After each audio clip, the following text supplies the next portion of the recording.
So why do I feel so strongly about the so-called prosperity gospel?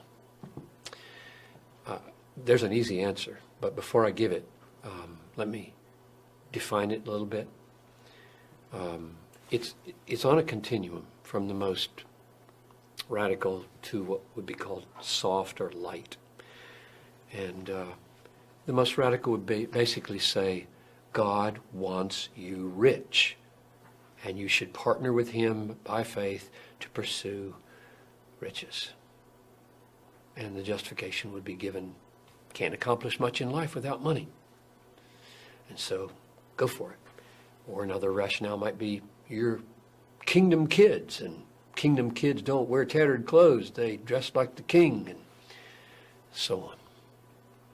The light would be simply being more cautious not to say those gross things about wealth, but to minimize sin and minimize pain and only talk about how well things will go for you if you follow Christ.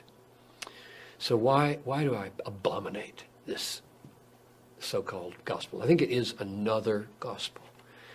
And the first reason would be simply to go straight to the Bible and see what Paul says about those who want to be rich. I mean, it's just, he says, this is 1 Timothy 6:6, now there's great gain in godliness with contentment. In other words, without craving for stuff. For we brought nothing into the world, and we cannot take anything out of the world. If we have food and clothing, with these we'll be content. It's just amazing. But those who desire to be rich, now here's the key text, this is verse 9. Those who desire to be rich fall into temptation, into a snare, into many senseless and harmful desires that plunge people into ruin and destruction. For the love of money is the root of all kinds of evils. It is through this craving, that is, this craving to be rich, that some have wandered away from the faith and pierced themselves with many pangs. In other words, the very thing that leads people to suicidal piercings of pangs, namely the desire to be rich, is nurtured and cultivated by the prosperity preachers. They are encouraging that this suicidal behavior happen. That's abominable. Or Jesus said, it's easier for a camel to go through the eye of a needle than for a rich man to enter the kingdom of heaven. Why would he say that? It's because riches are such dangerous things. They're not a blessing usually. They're usually a curse. People are cursed with riches. They're destroyed by riches. And here again, a little parenthesis of qualification. I don't mean it's sinful to make a lot of money. I just mean it's sinful to want to keep a lot of money. And it's suicidal to want to keep a lot of money. Bigger barns and bigger cars and bigger houses and bigger portfolios and finer clothes, and everything is growing with your income so that your conscience is getting harder and harder, because if you're a Christian at this point, your conscience is having to say, it's okay, it's okay. This is okay. This is the Calvary Road. This is what it means to deny yourself. This is what it means to follow Jesus. This is what it means to die every day. This is what it means to have my treasure in heaven. And it doesn't. It won't work. So your conscience has to be lacerated in order to keep from killing yourself. And so Jesus says it's hard for a rich man to get into the kingdom of heaven. Paul says those who desire to be rich fall into temptation and pierce themselves with many pangs. And along comes a prosperity preacher who says, yes, the Lord really wants you to be rich. We should pursue riches. Following Jesus is the pathway to riches. Riches are the sign of God's blessing. I would just say those are in mutual contradiction for each other, and therefore this is deadly. Now, here's another reason I'm really upset about this. These prosperity preachers don't just talk to Americans who are already fairly well off and try to help them, become a little more rich. They get on their jets, their personal jets, and they fly to Africa or the Philippines. And they land and they gather a stadium full of 100,000 desperately poor people and tell them if they'll believe in Jesus, they'll get rich and all their needs will be met and their wives won't have miscarriages anymore, blah, blah, blah. Then they get in their jet with their pockets full and go home. That's wicked. Because the Bible is so filled with teachings that in this life, this is a momentary affliction here. This light momentary affliction is working for us an eternal weight of glory beyond all comparison. What's Paul referring to there? He's referring to a lifetime.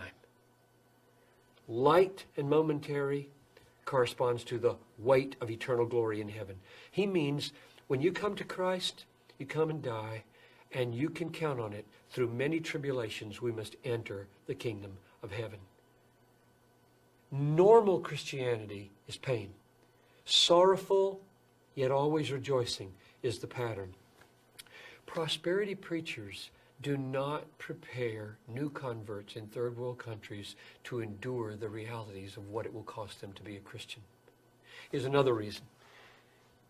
There are 1,568 or so, as we talk, people groups in the world out of 13,000 that don't even have missionaries engaging them, and therefore everybody in them is without hope.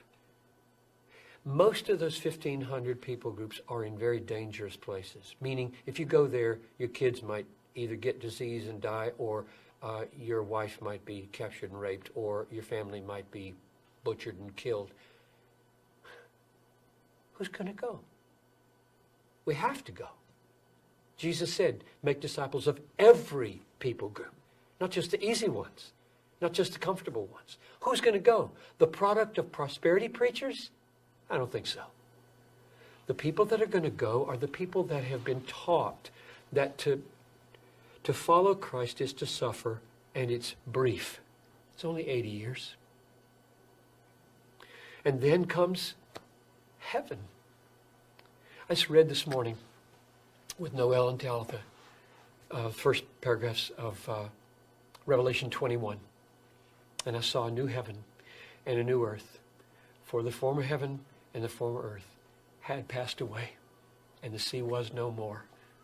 And I saw the new Jerusalem coming down like a bride prepared for her husband. And he will dwell with us, and we will be his people, and he will be our God.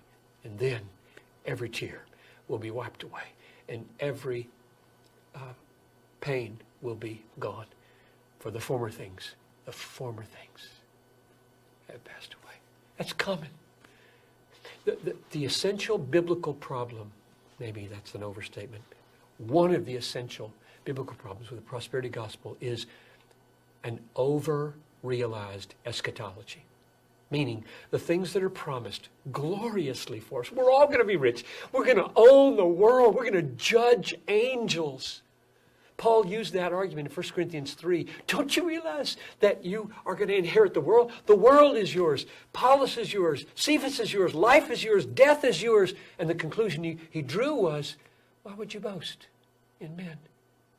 In other words, why wouldn't you take that as a means of enabling you to suffer and be lowly and kind and servant-like and walk on this Calvary road and take the pain of being a Christian? That's coming. But what they do, instead of say, we have to wait for that and pour our lives out through many tribulations here, they say, bring it now. Bring it now. The kingdom's already here, right? Jesus brought the kingdom. And it's the overlap of these two ages they don't understand. The new age is a beautiful age. And there are healings that happen in this world. I don't deny that. I just deny very vehemently everybody's going to be healed. You let these prosperity preachers with their healing talk and their word of faith talk go to the 4th floor of Augustana Home, or go to the emergency rooms or to the intensive care rooms of hospitals. Go there and preach your gospel. No, they don't. They wear their nice clothes, stand up with the lights, money strewn all over the thing, with people out here who desperately want somebody to tell them how to get rich, and there they make a lot of money that way. They don't go to the places where it's impossible to deal with reality unless you've got a theology of suffering. And so for all those reasons and more, It's a tragic thing that one of our greatest exports of America is the prosperity gospel. People are being destroyed by it. Christians are being weakened by it. God is being dishonored by it, and souls are perishing because of it. And a lot of guys are getting rich